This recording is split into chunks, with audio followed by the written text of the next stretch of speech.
Terima kasih, pemirsa masih bersama kami di Halo Indonesia. Pemprov DKI Jakarta mengusulkan akan menetapkan sumber pajak dari toko online dan ojek online.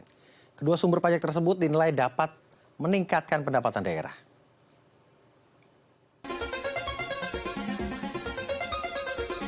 Pemerintah Provinsi DKI Jakarta berencana akan terapkan pajak pada penyedia jasa ojek online. Hal ini disampaikan langsung oleh Sekretaris Daerah Provinsi DKI Jakarta Joko Agus Sentiono.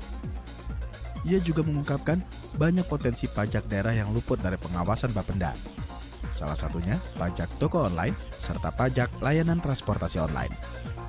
Wacana penerapan pajak ini bertujuan untuk menaikkan pendapatan asli daerah di mana Pemprov DKI Jakarta menggali potensi pendapatan pajak daerah untuk tahun anggaran 2024. Baik, untuk membahasnya lebih lanjut, kita telah terhubung dengan pengamat kebijakan publik Trubus Rahardiansah. Halo, selamat siang Pak Trubus. Assalamualaikum, apa kabar? Selamat siang. Ya, siang Mas. Selamat siang selalu. Ya. Baik, Pak Trubus.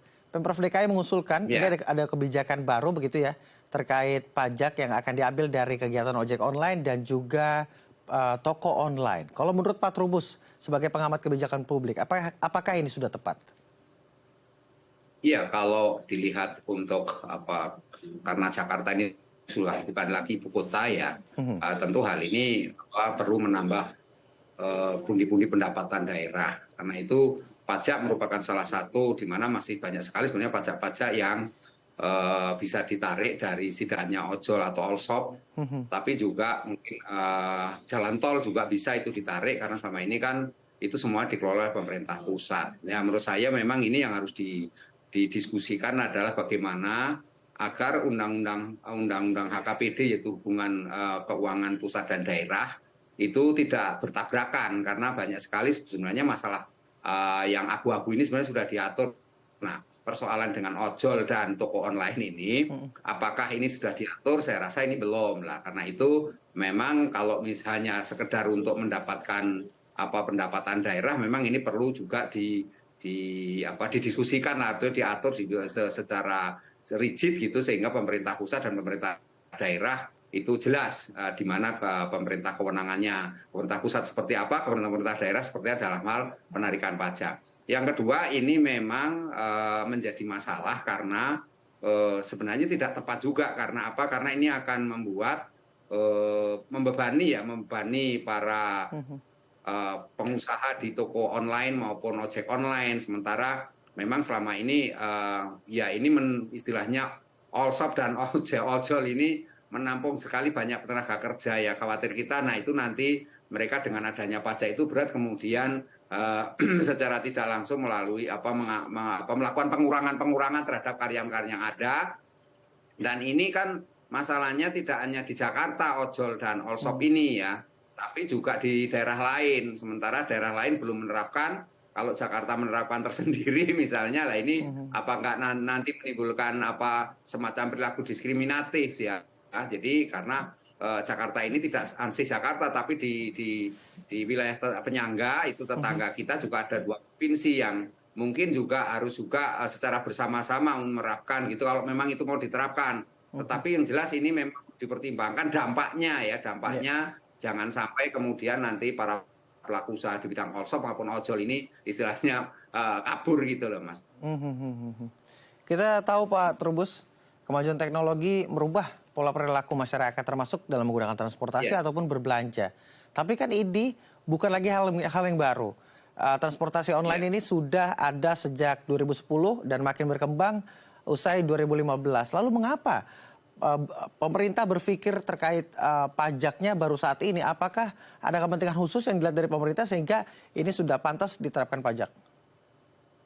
Iya, menurut saya memang kelihatannya pemerintah belum ada satu argumentasi yang bisa diterima publik ya, argumennya itu. Hanya semata-mata kalau dari pemerintah pusat kan menjelaskan hati-hati jangan sampai ada pajak ganda kan, karena pajak ganda itu nggak boleh kan, itu saja. Tetapi sesungguhnya urgensinya seperti apa ya tentu kalau kita bicara pendapatan daerah dalam rangka penambahan pendapatan daerah, ya itu tentu kita akan mengatakan sih oke-oke aja. Tapi persoalannya sejauh mana urgensi dan kejelasan terkait dengan rencana ini kan sampai sekarang belum belum pernah dapat informasi yang sesungguhnya gitu ya. Lebih kepada bagaimana kemudian bagaimana ya Pemprov DKI kaitannya karena sekarang sudah nggak pakai I lagi tapi mungkin DKJ itu sehingga perlu pendapatan tersendiri atau bagaimana. Dan bagaimana juga dengan kewenangan pemerintah pusat ini kan juga sampai sekarang undang-undang tentang khususan Jakarta sedang digodok ya. Jadi menurut saya ini apakah kemudian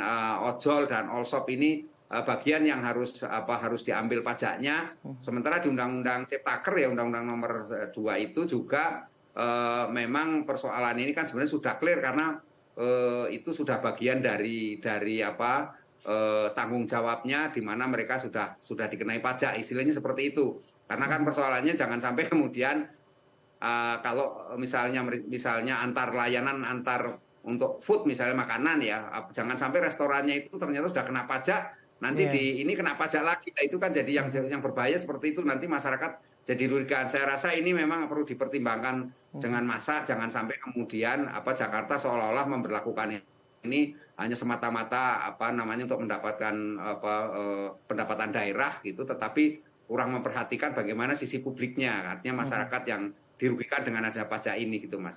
Artinya masih abu-abu ya, mana yang harus ditarik pajaknya, dan yang paling mengerikan nantinya takutnya kita malah kena pajak ganda ya Pak Trubus. Iya, dia kena pajak ganda dan kemudian orang nanti berusaha di bidang all shop maupun ojek online jadi berkurang, Mas, dan nggak menarik lagi kan ke Jakarta. Misalnya berusahanya di luar Jakarta saja untuk ojol atau all shop lah. Ini kan nanti bahayanya di sana. Karena apa? Karena ini kan usulan baru DKI Jakarta saja. Artinya DKJ saja karena DKI-nya sudah hilang. Jadi dalam hal ini memang perlu pertimbangan juga. Saya percaya bahwa masih banyak sebenarnya potensi-potensi yang bisa digali dengan pemerintah pusat ya, kaitannya dengan jalan tol misalnya, yaitu pajaknya apakah masuk ke daerah atau ke pusat. Lah ini kan juga harus didiskusikan lagi seiring dengan perubahan Jakarta itu, Mas. Jadi menurut saya memang banyak potensi-potensi yang harus dilakukan oleh DKI Jakarta, tapi cukup harus hati-hati. Jangan sampai ada pajak berganda, jangan sampai kemudian nanti pemerintah pusat malah sewot itu, karena selama ini pemerintah pusat kan menikmati dari hasil pajak itu, dan kemudian pemerintah melalui khusus kan udah dikasih DAU, DAK, dan untuk daerah Jakarta udah khusus ya, ada otsus lah ya, otonomi khusus yang diberikan seperti itu, Mbak. Tapi Bapeda kita memberikan statement bahwasannya ini sangat potensial, sayang sekali begitu, terkait transportasi online yang akan dipajaki dan juga toko online. Artinya potensi untuk mendapatkan serapan pajak lebih besar. Bagaimana? Dilepaskan saja atau memang nantinya ada rancangan yang lebih kompleks? Kalau saya sih melihatnya gini, ini kan perkembangan digitalisasi ini memang perlu juga menjadi objek pajak ya. Tetapi kan persoalannya kemudian ini kan dalam rangka pertumbuhan perkembangan ya, belum bisa kita mengatakan nanti dengan adanya AI misalnya, apakah nanti AI juga selain pajak juga kan gitu. Jadi ini kan juga nanti berkembang lagi gitu loh, Mas.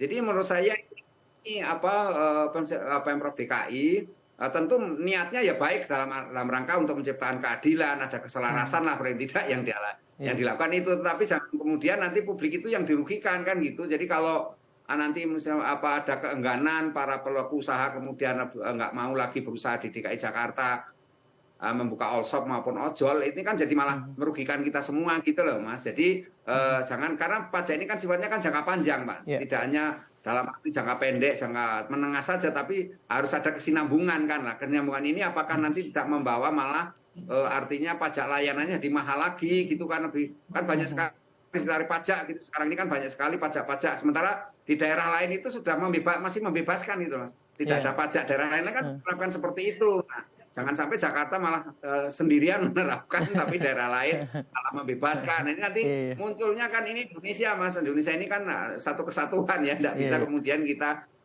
secara tersendiri terpisah mendapat. Kalau dari sisi kepentingannya saya yakin ya memang baik niatnya, dalam arti itu banyak sekali pajak-pajak yang harus diambil oleh Pemprov DKI Jakarta sebagai pendapatan daerah tentu. Nah, tetapi kan persoalannya juga harus diingat bahwa selama ini kan Jakarta memang bagian dari pemerintah pusat dan ada pajak-pajak yang sudah diambil oleh pemerintah pusat. Nah, kalau kemudian itu nanti diambil oleh pemerintah daerah, apakah tidak hanya persoalan berganda, tapi persoalannya apakah itu malah merugikan, mematikan apa istilahnya UMKM di bidang ojek online, all shop itu sendiri gitu loh, Mas. Artinya Pemprov DKI Jakarta juga harus melihat bagaimana kebijakan ini juga berkolerasi dengan kota-kota penyangga begitu Pak Trubus. Tapi jangan dijawab dulu karena kita akan break terlebih dahulu Pak Trubus. Dan pemirsa juga jangan kemana-mana, tetap di Halo Indonesia.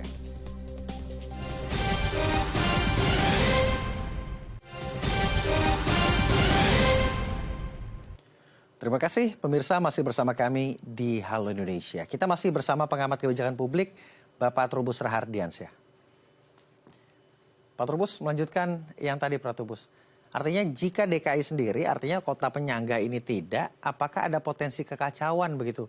Ini yang di DKI atau di daerah khusus ibu kota yang nantinya akan jadi DKJ begitu ya, tapi tetap jadi kota industri, tentu membutuhkan koneksi dari kota-kota penyangga dan korelasinya seperti itu. Apakah juga kebijakannya harus berkesinambungan? Iya, menurut saya inilah prinsip kehati-hatian ya dalam hal menerapkan kebijakan pajak ini, karena bagaimana juga DKI kan tidak bisa berdiri sendiri, apalagi kemudian setelah tidak menjadi ibu kota kan Jakarta kan mau tidak mau harus istilahnya berkolaborasi sinergitas dengan wilayah penyangga kan gitu, karena untuk pengembangan pembangunan berikutnya, misalnya kan Jakarta mestinya nanti Jabodetabek ini arahnya ke Punjur lagi, puncak Cianjur juga kan, jadi bagian dari ini karena arahnya menjadi megacity misalnya. Nah ini jangan sampai niat kita mengambil pajak all shop dan ojol ini kemudian berpengaruh ngefek terhadap hal-hal yang lain, terkesan kita itu kaitannya dengan daya beli masyarakat kan. Karena kan masyarakat Jakarta ini kan secara jujur saja memang belakangan ini dengan banyaknya pajak yang diterapkan di berbagai ini, ada pajak layanan, kalau di restoran juga pajak restoran dan pajak-pajak yang lain, menyebabkan masyarakat kita daya belinya itu menurun. Nah dampaknya kemudian masyarakat sepi untuk ke pasar, misalnya pasar Tanah Abang sepi bukan karena orang menggunakan TikTok gitu, bukan, itu karena memang daya beli masyarakat yang turun gitu, khususnya menengah ke bawah kan, karena naiknya BBM itu sendiri berpengaruh gitu kan, BBM yang nanti apalagi Pertalite mau dihapus jadi Pertamaxnya green kan gitu, juga itu sangat berpengaruh. Jadi dalam hal ini memang wilayah penyangga juga harus diajak diskusi, menurut saya harus diajak bicara, tidak hanya pemerintah pusat. Ini kan yang sudah dipanggil, diajak ngomong kan ini baru pelaku usahanya, ya, tapi kan pemerintah pusatnya sendiri banyak ngerespon karena pemerintah pusat juga khawatir nanti terjadi kekacauan itu. Jadi mesti protes tempat lain juga karena pemerintah pusat kan mempertimbangkan seluruh rakyat Indonesia kan, jadi tidak hanya Jakarta. Nah ini kalau nanti kemudian juga memikirkan ke depannya, jangan sampai Jakarta malah makin sepi, tidak dikunjungi orang, nanti malah yang berkembang ke tempat lain. Itu kan juga harus dipertimbangkan, Mas, dalam arti fasilitas atau infrastruktur yang sudah dibangun itu akhirnya tidak termanfaatkan dengan baik kan, itu yang harus dilihat kan itu, Mas. Misalnya infrastruktur jalan itu kan jalan tol semuanya kan sudah dibangun semua, dan ini selama ini pajaknya diambil oleh pemerintah pusat, pemerintah daerahnya nggak dapat apa-apa, misalnya seperti itu. Nah sekarang pemerintah daerah mau mencoba untuk masuk ke situ, misalnya ngambil pajak juga di situ. Nah ini bagaimana? Apakah enggak semua harga tol itu tarifnya makin hari makin mahal? Kan lama-lama makin sepi orang datang ke sini. Nah ini kan harus dilihat juga, Mas, karena kalau sudah bicara publik itu harus bicara dalam konteksnya itu kesinambungan, Mas, gitu. Kesinambungan, kemudian juga daya tahan itu, daya tahan dalam konteks daya beli lah, kalau dalam konteks ekonomi ya daya beli sendiri harus dijaga, dan inflasi juga harus dijaga juga, paling dengan situasi kondisi sekarang ini tingkat regional, domestik juga karena mau pemilu juga misalnya, jangan sampai ini nanti dipolitisasi ya kan, menyebabkan orang sebentar lagi kita mau pilkada DKI, nanti malah dipolitisasi, menyebabkan banyak orang yang istilahnya antipati, tidak mau ikut serta di dalam demokrasi memilih misalnya karena takut pajak itu sendiri. Jadi menurut saya karena pajak itu efeknya sangat luas, Mas, sangat luas. Jadi ini yang harus dipertimbangkan, jangan sampai itu tadi mendekati 2024, dan ini usulan-usulan ini kan di tengah kondisi Pemprov DKI oleh gubernurnya adalah PJ, Mas, penjabat. Nah ini kan secara politis itu tidak mendapat dukungan dari publik kan, karena kalau duduknya bersangkutan atau Pak PJ ini, Pak Heru, ini kan semata-mata kepentingan istana kan gitu juga. bukan kepentingan publik Jakarta pada umumnya. Nah, ketika ini mengeluarkan kebijakan terkait dengan pajak, itu apakah nggak nanti mendapatkan resistensi dari masyarakat gitu loh, Mas? Iya. Resistensi masyarakat, dan masyarakat malah istilahnya tidak patuh gitu ya kan. Masalah pajak ini kan asasnya kan asas kepatuhan, Mas. Jadi nanti arahnya kekacauan politik, malah jadinya kekacauan tadi. Belum lagi dukungan pemerintah daerah di wilayah penyangga itu tidak atau kurang. Ya ini kan juga akan menimbulkan Jakarta semakin tersisih, toh Mas, semakin tersisih, apalagi sudah bukan ibu kota lagi kan, sudah nggak ada istilah, nggak ada istimewanya apa sih gitu kan, hanya secara historis sebagai ini tempat di mana daerah Jakarta ini pernah jadi ibu kota negara atau tidak pernah jadi tempat proklamasi, Mas, proklamasi tempat juga kan. Malah Ya nantinya akan seperti itu saja ditinggalkan kan, begitu ya. jadi nggak ada yang lebih. Iya. Pak Trubus, tapi tadi Pak Trubus menyinggung sedikit terkait Tanah Abang begitu ya. Ini masyarakat banyak meninggalkan Tanah Abang begitu ya sebagai pusat sentral jual beli bahan tekstil. Ini karena ada platform baru TikTok, tapi kata Pak Trubus tidak. Kata Pak Trubus banyak faktornya. Saya ingin bertanya, apakah termasuk pajak, penggunaan pajak ini, kenaikan pajak, kebijakan pajak juga berpengaruh dengan daya beli masyarakat? Anda sebagai akademisi bagaimana ini melihatnya? Ya, kalau saya melihat ada pengaruhnya signifikan, Mas, dengan begitu banyaknya pajak. Nah, sehingga kalau misalnya sepinya Tanah Abang atau tidak, kalau kita bandingkan sepinya ini Plaza Semanggi lah atau Ratu Plaza, itu saja sudah harusnya menjadi pertimbangan bagaimana kemudian pemerintah melihat secara utuh ya, tidak kemudian mencari kambing hitam dalam ini, kemudian kebetulan di Tanah Abang akhirnya dilarikan ke persoalan TikTok, TikTok Shop. Ya, menurut saya ini persoalan kan harusnya pembenahan dalam konteks karena barang yang dijual mahal atau terlalu banyaknya barang impor juga yang masuk kan, jadi ini kualitas barangnya juga berbeda misalnya kan. Ini kan harus ini. Yang kedua memang perilaku masyarakat kita, perilaku era postur sekarang, perilaku konsumen itu kan dikuasai oleh Gen Z kan, generasi Z yang nanti juga menjadi pemilih banyak, itu 63% loh Gen Z itu. Nah ini menyebabkan kemudian oleh pihak-pihak yang ya istilah parpol juga direspon, Mas, itu.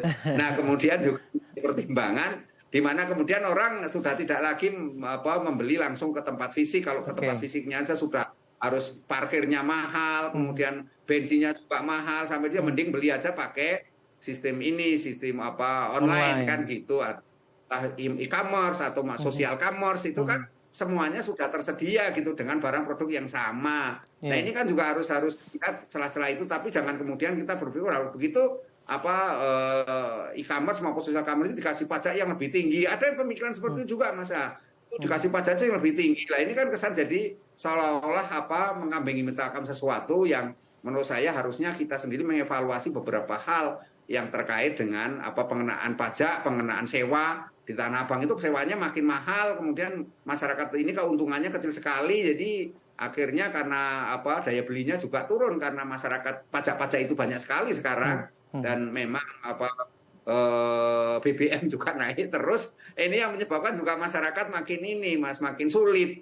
Nah jangan sampai kemudian ini kemudian ditambah lagi dengan pajak ojol, pajak toko online, pajak yang lain yang banyak sekali nanti mau ditampilkan semua karena keinginan Jakarta untuk terus membangun, tetapi juga ingin memastikan bahwa Jakarta tetap daerah khusus Jakarta, bukan lagi jadi harus juga memikirkan agar tetap berkehidupan. Itu masalahnya, Mas. Baik, Pak Trubus. Semoga kebijakan ini, kebijakan publik, kebijakan yang langsung menyentuh ke masyarakat dapat dipertimbangkan dengan baik, dikaji dalam-dalam sehingga dampaknya juga menjadi dampak yang baik bagi kita semua tentunya. Terima kasih Pak Trubus telah berbagi pandangan terhadap kami di Halo Indonesia. Sama-sama. Selamat beraktivitas, Pak Trubus. Pemirsa, usai jeda kita akan melihat pengolahan aren di Desa Kutalimbaru, Sumatera Utara. Jangan kemana-mana, tetap di Halo Indonesia.